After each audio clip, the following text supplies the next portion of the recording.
कभी कभी घर के छोटे छोटे विवादों को जब गंभीरता से नहीं लिया जाता है तो वह भयानक रूप भी ले लेते हैं। आज की सच्ची घटना भी इसी छोटे छोटे विवादों का है। दरअसल यह घटना खुरमुड़ा गांव है, जब गंगाराम अपनी मां दुलारी बाई से किसी भटियारिन की तरह हाथ नचाता हुआ गुस्से से बोलता है, मैंने तुम्हें कितनी बार बोला है कि मुझे निकासी के लिए रास्ता दो। मुझे लंबा चक्कर काटकर घर तक पहुंचना पड़ता है। उस समय तो और परेशानी बढ़ जाती है जब खेतों से फसल बैलगाड़ी में लाद कर लाते हैं। आखिर मेरी बात तुम कब समझोगी? हर साल इसी बात का रोना होता है। 1.25 महीना बाकी है, फसल तैयार हो चुकी है। मुझे निकासी के लिए रास्ता चाहिए और उस 2 एकड़ खेत में से हिस्सा भी चाहिए। मैं भी परिवार वाला हूं। अच्छा, अभी तो माँ बाप को पूछता नहीं है, और जिस दिन जमीन से हिस्सा मिल गया माँ बाप मानने से भी इनकार कर देगा। गंगाराम, मैंने दुनिया देखी है। बंटवारा हुआ नहीं कि माँ बाप के हाथ में कटोरा थमा दोगे। बुढ़ापा में भीख मांगनी पड़ जाएगी। दोनों मां बेटे में इसी तरह काफी देर तक झगड़ा चलता रहा। उसी समय गंगाराम के पिता बालाराम खेत से घर लौटे। दुलारी ने बेटे की शिकायत अपने पति से की। लो, संभालो अपने बेटे को, जो जी में आता है बोलता ही चला जाता है। गंगाराम अपने पिता से बोला, बाबूजी, मां को समझाओ और संभालो, नहीं तो किसी दिन मेरा मूड खराब हो गया तो इसे गंडासे से काटकर नदी में फेंक दूंगा। बालाराम ने बीच में हस्तक्षेप किया और बोला, बहुत बोल चुका। उन्होंने अपनी पत्नी दुलारी का पक्ष लिया। अब अगर तू अपनी मां को एक भी शब्द बोला तो मुझसे बुरा कोई नहीं होगा। इस झगड़े के बीच गंगाराम की पत्नी निर्मला पति का हाथ पकड़कर बाहर लाने लगी। गंगाराम ने निर्मला का हाथ झटक दिया। आज मैं बुढ़े बुढ़िया को छोड़ूंगी नहीं, कहता हुआ गंगाराम अपने पिता बालाराम से जा भिड़ा। बाप बेटे को एक दूसरे से हाथ पाई करते देख गांव के लोग जमा हो गए। गांव वालों ने बाप बेटे को बड़ी मुश्किल से एक दूसरे से अलग किया। गंगाराम लोगों की बाहों में जकड़ा हुआ कसमसा रहा था, साथ ही गुस्से से चीखता रहा। दोनों एक दूसरे के कट्टर विरोधी हो गए। इसी बीच निर्मला बीमार रहने लगी। इसके लिए निर्मला अपनी सास दुलारी बाई को जिम्मेदार ठहराने लगी। वह सास पर यह आरोप लगाती कि उसने उसके ऊपर कोई टोना टोटका करा दिया है। गंगाराम ने कई ओझागुनिया को पत्नी को दिखाया। मर्ज यह था कि निर्मला के सिर में दर्द बना रहता था और शाम को बुखार चढ़ने लगता था। झाड़ फूंक से कोई सुधार न हुआ तो वह डॉक्टर के पास गया। टेस्ट करवाने पर पता चला कि निर्मला को टाइफाइड है। एलोपैथी दवा भी चली और झाड़ फूंक भी। पता नहीं किसने असर दिखाया, निर्मला धीरे धीरे ठीक होने लगी। गंगाराम और उसकी पत्नी निर्मला के दिमाग में यह बात घर कर गई थी कि उसकी सास दुलारी बाई किसी तांत्रिक ओझा से मिलकर उन्हें बर्बाद करने पर तुली है। इस बात पर गंगाराम की सोच भी निर्मला की सोच से अलग नहीं थी।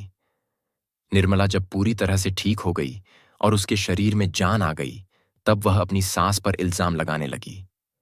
एक बार फिर दोनों पक्षों में तकरार और झिकझिक होने लगी। वह एक दूसरे के लिए गलत भावनाएं रखने लगे। फिर वही समय आया, नवंबर दिसंबर का। फसल तैयार होकर खेत से कोठरी में जाने को तैयार थी। मुद्दा फिर वहीं उठा कि बैलगाड़ी में रखे अनाज को दूसरे रास्ते से लाना होगा। बालाराम और दुलारी किसी भी तरह से इस बात के लिए तैयार नहीं थे कि निकासी के लिए बाड़ी से जगह दी जाए। हर साल फसल तैयार होने के बाद यही सवाल खड़ा हो जाया करता था। कई सालों से यह निकासी का मसला न तो सुलझ रहा था और न ही दूर दूर तक कोई समाधान दिखाई दे रहा था। आज भी इसी विवाद को लेकर गंगाराम और निर्मला दोनों का मन खिन्न था। खाना खाने के बाद दोनों पति पत्नी टीवी देखने लगे। टीवी पर वह क्राइम स्टोरी पर आधारित सीरियल देख रहे थे। उस सीरियल की कहानी उनकी जिंदगी से जुड़ी जैसी थी। दोनों ने बड़े ध्यान से खामोशी के साथ वह सीरियल देखा। सीरियल खत्म होने के बाद दोनों ने उस पर चर्चा की। गंगाराम और उसकी पत्नी को इस बात की चिंता हो रही थी कि कहीं ऐसा न हो कि मां बाप पूरी जमीन छोटे भाई रोहित के नाम कर जाएं। वैसे भी छोटा होने के नाते वह मां बाप का चहेता था। इस सोच ने निर्मला और गंगाराम को परेशान कर डाला। जब इंसान को कोई चीज मिलने की संभावना दिखाई न देती है, तब वह उसे किसी दूसरे ही तरीके से हासिल करने की कोशिश में लग जाता है। इन दोनों ने भी एक योजना बना ली। गंगाराम और निर्मला ने एक योजना के तहत अपने व्यवहार में थोड़ा बहुत बदलाव किया। अपने पिता बालाराम और मां दुलारी बाई से सहजता से पेश आने लगे। बालाराम और दुलारी को आश्चर्य हुआ कि हमेशा कड़वे बोल बोलने वालों की जुबान में शहद कैसे घुल गया। इसके बाद उन दोनों ने विचार विमर्श किया कि अपनी योजना में किसे शामिल किया जाए जिससे उनकी योजना सफल हो जाए। नजर और दिमाग के घोड़े दौड़ाने के बाद गंगाराम ने धुधुआ गांव के ही नरेश सोनकर, योगेश सोनकर और कोपेड़ीह निवासी रोहित सोनकर से जिक्र किया। पैसों के लालच में तीनों ही उनकी योजना में शामिल हो गए। तीनों ने योजना बनाकर वारदात को अंजाम देने के लिए 21 दिसंबर 2020 का दिन तय किया। योजना के अनुसार चारों लोग खेत पर पहुंच गए। वहां बालाराम और उसका छोटा बेटा रोहित तड़के में खेतों पर पानी लगा रहे थे। उन्होंने उन दोनों को दबोच लिया और सीमेंट की बनी पानी की हौदी में डुबोकर दोनों को मार दिया। अगला निशाना अब दुलारी बाई और उसकी बहू कीर्तिन बाई रही। चारों दबे पांव वहां पहुंचे जहां वे सब्जियों का गट्ठर तैयार करने में व्यस्त थीं। शिकारी की तरह दबे पांव वे उनके करीब पहुंचे और कुल्हाड़ी से ताबड़तोड़ वार कर उन दोनों की जिंदगी भी खत्म कर दी। इतना सब कुछ करने के बाद उन लोगों ने चैन की सांस ली। यहां यह बताते चलें कि निर्मला उन चारों को ऐसा करते हुए दरवाजे की ओट से देख रही थी। काम को अंजाम देने के बाद गंगाराम ने तीनों साथियों को वहां से रवाना कर दिया। निर्मला और गंगाराम दोनों ने मिलकर कुल्हाड़ी को बाड़ी में ही दबा दिया। सुबह के 5 बजते बजते पूरे खुरमुड़ा गांव में इस दहला देने वाली हत्या की चर्चा होने लगी। अमलेश्वर थाने में संजू सोनकर निवासी खुरमुड़ा की रिपोर्ट पर अमलेश्वर थाना प्रभारी वीरेंद्र श्रीवास्तव ने इस नृशंस हत्याकांड की सूचना वरिष्ठ अधिकारियों को दी। जांच पड़ताल के लिए फोरेंसिक टीम घटनास्थल पर पहुंच गई। आईजी विवेकानंद सिन्हा के सुपरविजन में जांच होती रही। पुलिस को किसी तरह का कोई सूत्र नहीं मिल रहा था जिससे जांच आगे बढ़ती। डॉग स्क्वाड टीम घटनास्थल पर पहुंच चुकी थी। मृतकों के शव के समीप ले जाकर कुत्ते को छोड़ दिया गया। खोजी कुत्ता गोल गोल चक्कर लगाता हुआ मृतकों को सूंघकर खेत की ओर कुछ दूर तक गया।